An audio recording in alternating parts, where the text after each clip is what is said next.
On poursuit ce journal avec ce formidable élan de solidarité pour les sinistrés de Teahupo'o. 4 mois après les inondations ravageuses, près de 20 millions de francs de dons ont été collectés. Avant d'en parler avec notre invité, voyons comment se portent les familles touchées. Esther Parocordet est allée à leur rencontre, regardez. À première vue, Faworo a retrouvé son cours habituel, mais les souvenirs de l'inondation restent vifs dans les mémoires.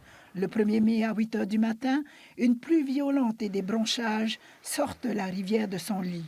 La crue emporte tout sur son passage. Fort heureusement, il n'y a pas eu de drame humain.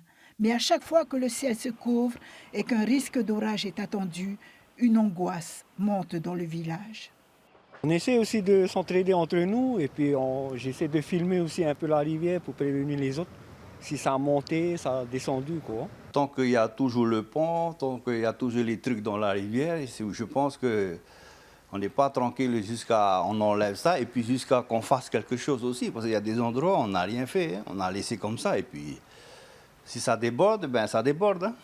Micro-ondes, four, frigidaire neuf, la solidarité se poursuit à Teahupo'o. Germaine et Patrick ont reçu une partie de la cagnotte collectée en ligne par Hinatea Bouzi. La vidéo de la Miss Haiti a ému 926 donateurs, certains vivant même à 10 000 km de Teahupo'o. Ça nous fait chaud au cœur et puis on tient à remercier tout le monde. Et puis Hinatea, parce que c'est elle-même qui a voulu faire ces trucs-là.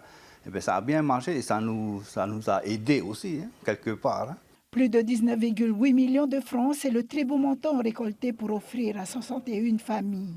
La mairie de Teyarapo-Ouest a réceptionné les dons. Il y a un financement qui va être envoyé par le CIO, par le Paris 2024. Tout est arrivé aujourd'hui parce qu'il y a plus de 5 millions donc, à leur niveau. Nous avons aussi la ville de Hosgor avec qui on a jumelé, qui nous ont fait envoyer aussi donc, une aide financière de plus d'1 million. Et donc après, il y a donc, la part de Hinatea. Cet élan de générosité devrait permettre aux sinistrés d'envisager des jours meilleurs. Mais leur regard reste rivé sur Faworo. La rivière a été enrochée en amont et curée par le service de l'équipement. Mais les intempéries inquiètent les riverains qui, selon eux, ne peuvent que devenir de plus en plus violentes. De la situation de ces familles à Teahupo'o, on continue d'en parler avec notre invité, Hinatea Bouzi. Bonsoir. Yorana. Alors, on l'a vu dans le sujet, vous avez lancé un appel aux dons au profit des sinistrés des dernières inondations. On l'a vu aussi dans ce même sujet, l'inquiétude plane toujours aux abords de la Faworo. Vous la partagez, cette inquiétude ? Oui, bien on habite un peu plus loin avec ma petite famille et on a également été touché par cette crue le 1er mai. Mais je peux comprendre que les personnes qui habitent vraiment en bord de rivière et en face de l'embouchure et qui ont été gravement touchées lors de cette catastrophe naturelle, que l'inquiétude perdure à chaque crue de rivière. 61 familles ont été recensées, 61 familles sinistrées. Aujourd'hui, plusieurs mois après, comment vont-elles ces familles ? Elles se reconstruisent et j'espère vraiment qu'avec toute l'aide et tout l'amour qui a été partagé du monde entier, en tout cas à travers ces dons qui leur ont été octroyés, que ça puisse être un nouveau départ aussi pour eux, bien que 4 mois se sont passés et qu'à la base, à l'initiative de cette cagnotte, je pensais vraiment pouvoir subvenir aux premiers besoins qui au final ont déjà été subvenus par le travail incroyable du gouvernement et aussi par les dons de familles, en fait, de famille en famille. Et donc, voilà. Vous, grâce à votre appel aux dons, combien avez-vous pu récolter de fonds ? De mon côté à moi ? De votre côté à vous, oui.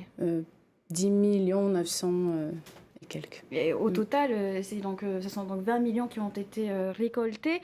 Comment se sont faits les arbitrages pour la répartition des dons ? Alors en fait, on a, avec l'aide des services sociaux et aussi donc bien sûr de la mairie de Teahupo, de Tayarap Ouest et de l'association Teahupo Nui, on s'est réunis pour essayer donc déjà dans un premier temps de recenser ces familles de sinistrés. Elles ont été enquêtées sur le terrain bien évidemment suite aux événements, mais aussi un mois après en tout cas. Et nous avons donc élaboré 3 catégories de sinistrés, partant du plus grave au moins grave. Et donc, dans chaque catégorie, donc, il y a 21 sinistres graves, 23 sinistres moyens et 17 sinistres légers. Chaque catégorie donc, ont touché la même somme, donc, ce que j'ai partagé sur les réseaux sociaux, mais qui font partie de la catégorie donc, de sinistres graves. C'est tout d'abord les personnes qui ont perdu leur foyer complètement et qui ont fait une demande de faire OPH. Les personnes qui ont également perdu leur voiture, mais qui n'ont pas eu l'aide de leur assurance malheureusement. Moi, j'ai perdu ma voiture par exemple et j'ai eu la chance d'avoir une subvention donc, de mon assurance. Ensuite, par rapport au sinistre moyen, là, ça touche essentiellement les personnes qui ont reçu 2 à 3 électroménagers en fait, de la part des services sociaux ou de la mairie de Teahupo. Et les sinistres légers, ça touche en fait les personnes qui ont bénéficié des aides octroyées. Quoi. Tout ça, ce sont donc grâce aux plus de 900 donateurs, des donateurs qui proviennent de partout dans le monde. Inatea Bouzi, merci d'avoir accepté notre invitation ce soir. Avec plaisir.